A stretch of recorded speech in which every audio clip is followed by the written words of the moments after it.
Por que eu não sou sede vacantista? Por que, São Pedro? Me diz. Por que a gente não é sede vacantista? Então, o sede vacantismo, de fato, ele é uma opinião teológica, né? Isso aí nós não podemos negar. E por que ele é uma opinião teológica, né? Ele é uma opinião teológica porque ele acredita que a infalibilidade papal, ela acontece em todas as dimensões do papado.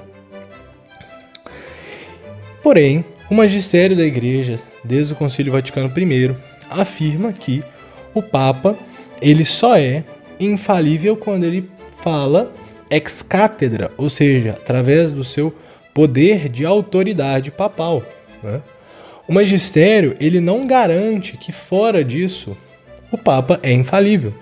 Ou seja, ele pode falar fora, né, desta ocasião coisas erradas. Ele pode disseminar opiniões que contrariam o magistério da Igreja. Mas os sede vacantistas não acreditam nisso. Por isso é uma opinião teológica.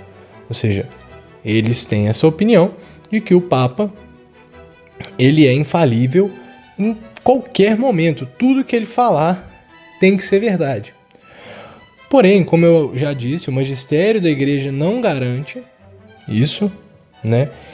E quando a gente olha para a análise histórica desse fato, a gente pega em Atos dos Apóstolos, São Paulo falando com São Pedro, corrigindo São Pedro, né? Dizendo para a pregação dos não-judeus que não era necessária a circuncisão, que os não-judeus deveriam receber o evangelho, né? Ele vai lá e corrige São Pedro. São Pedro estava com uma opinião teológica errada, né?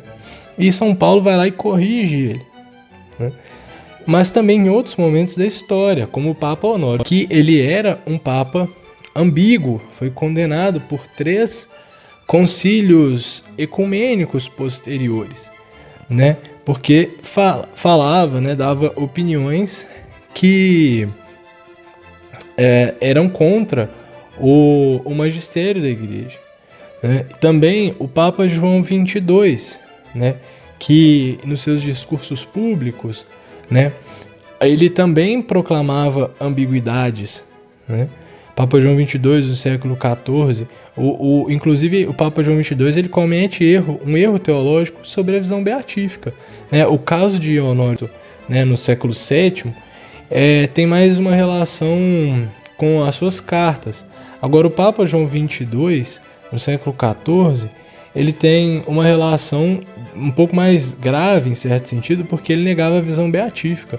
Ou seja, ele falava que quando um santo, né, uma pessoa morre, ela não alcança a visão beatífica assim que morre. Mas e aí, onde está os santos, né? Onde está Nossa Senhora? A gente acredita que essas pessoas vão para a visão beatífica. Então, o seu sucessor, inclusive, que foi Bento XII, após, né, a morte de João XXII, proclamou como dogma isso, né? Então, nós tivemos papas que, sim, proclamaram, né, erraram por conta de erros pessoais, né,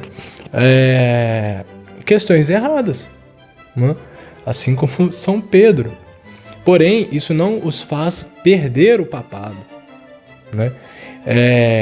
Porque a Igreja diz que ele só é infalível quando está proclamando alguma coisa dogmaticamente. Isso nunca aconteceu. Um Papa nunca proclamou alguma coisa contrária aos dogmas de fé, né? Então, existe um grande problema nesse aspecto do sede-vacantismo que diz respeito a uma interpretação do magistério da Igreja. Por isso é subjetivo, né? É uma interpretação pessoal do magistério da Igreja e leva ao cisma, né? Ele leva a uma ruptura por conta dessa interpretação, né? E aí, nesse caso, os sede-vacantistas eles vão se aproximar muito dos ortodoxos. Por quê? Porque os ortodoxos acreditam que Cristo é a cabeça invisível da Igreja, que ela pode existir sem uma cabeça visível, né? E para os sede-vacantistas, existe esse aspecto, né? Para eles, a cabeça da igreja não é mais visível, né? Por quê? Porque estamos aí há 70 anos, desde João 23, sem um papa, sem uma cabeça visível. Então, a igreja está decapitada. Por isso que também é um problema. E por isso eles se aproximam dos ortodoxos. Porém, o cisma dos ortodoxos é do século XI. Então pensa, os sede vacantes, eles são um movimento que é, em certo sentido, recente, né? Comparado aos ortodoxos, mas que está negando essa visibilidade do corpo da igreja. Então por isso é também problemático, né? Então assim, essa questão de por que eu não sou sede vacantista é justamente porque eu não acredito nessa opinião teológica. João 23 era maçom, né, e todos os papas depois são maçons, coisas que são insustentáveis, né?